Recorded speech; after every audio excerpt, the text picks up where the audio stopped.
Your phone buzzes. The email says offer status update. You already know what it says.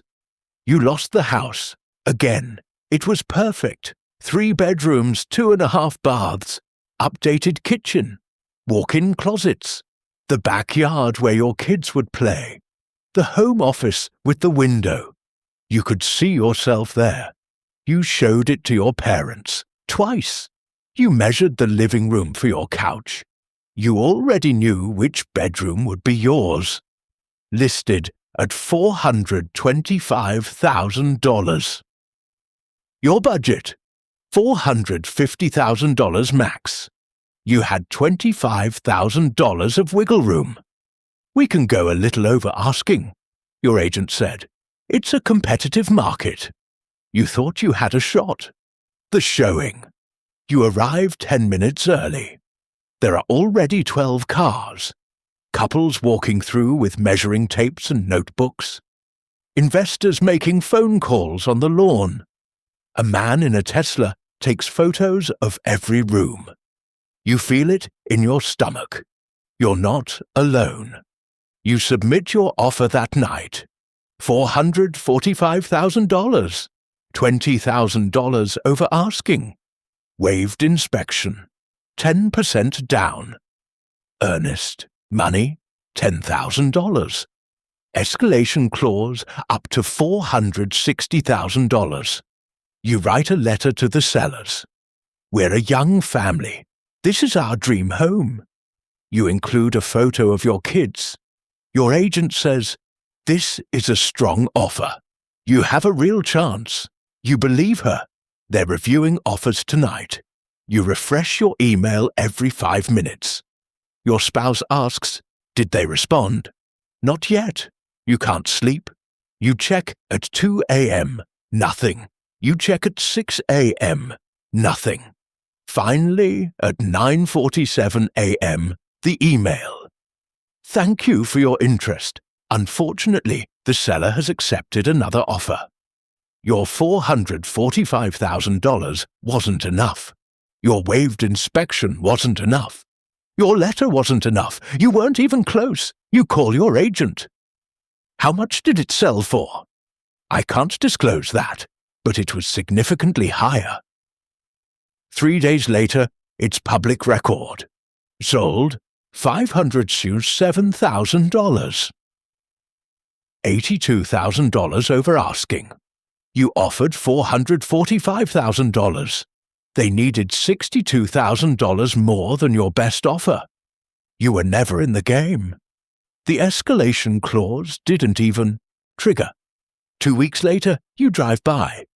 There's a moving truck, a couple in their 40s, designer furniture, expensive SUV. Your dream house is their 4th house, investment property. They'll rent it out.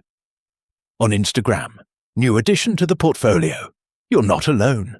In 2023, 38% of homes sold over asking price.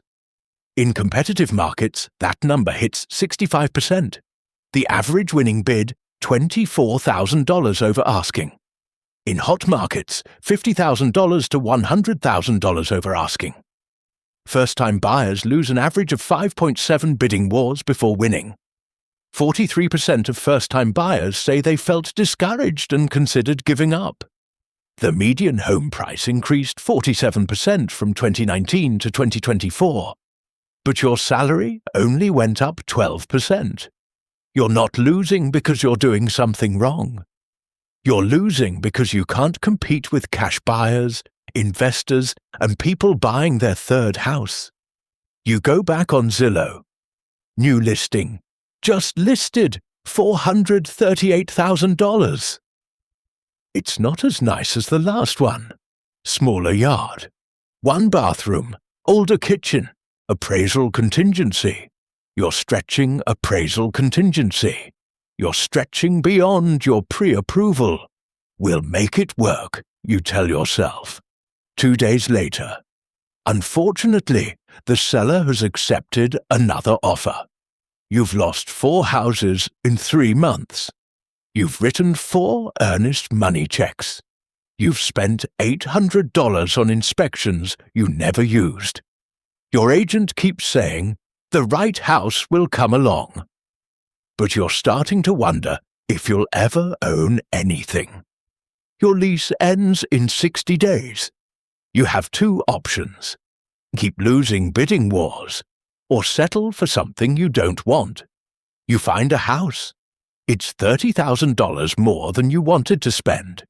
It's in a worse school district. The kitchen is from 1987. There's foundation cracking, but it's available. No bidding war. You make an offer at asking price. They accept. You should feel relieved. You don't. Closing day. You sign 47 documents. You get the keys. Everyone congratulates you. You're a homeowner. But you're thinking about the other house. The one that sold for $507,000. The one with the backyard and the home office. The one that got away. You post on Instagram. We finally did it. First-time homeowners. 47 likes. 12 comments. Congrats. So happy for you. The American dream. You don't mention that this was your fifth choice. You don't mention you paid $30,000 more than planned. You don't mention the foundation cracks. You don't mention you're thinking about the one that got away. 3 months later, you're unpacking. The house is fine, not great, not terrible, fine. You drive by the other house sometimes. The one that sold for $507,000. There's a for rent sign now. $3,200 a month. It sits empty for 4 months. The investors couldn't find tenants at that price. Here's the truth. 22% of homes are bought by investors. In some markets, that number is 40%. Cash offers beat financed offers 73% of the time. The median first-time buyer makes 4.3 offers before winning. The system isn't broken. It's working exactly as designed. Just not for you. You're competing against people who already own 3 homes. You're competing against hedge funds, buying neighborhoods. You're competing against international investors, parking money in real estate. You're not buying a home. You're participating in an auction where half the bidders don't even plan to live there. Right now, someone else is walking through an open house. They love it. They're measuring the rooms. They're imagining their life there.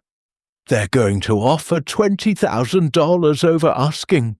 They're going to lose, and someone else will buy it. Someone with more money. Someone buying their 4th house. Someone who doesn't need it, but can afford it. The house you wanted is still there. The one that sold for $507,000. The investors live in another state. It sits empty most of the year. The backyard, where your kids would have played. Overgrown. The home office with the window. Dark. Someone owns your dream house, but no one lives there.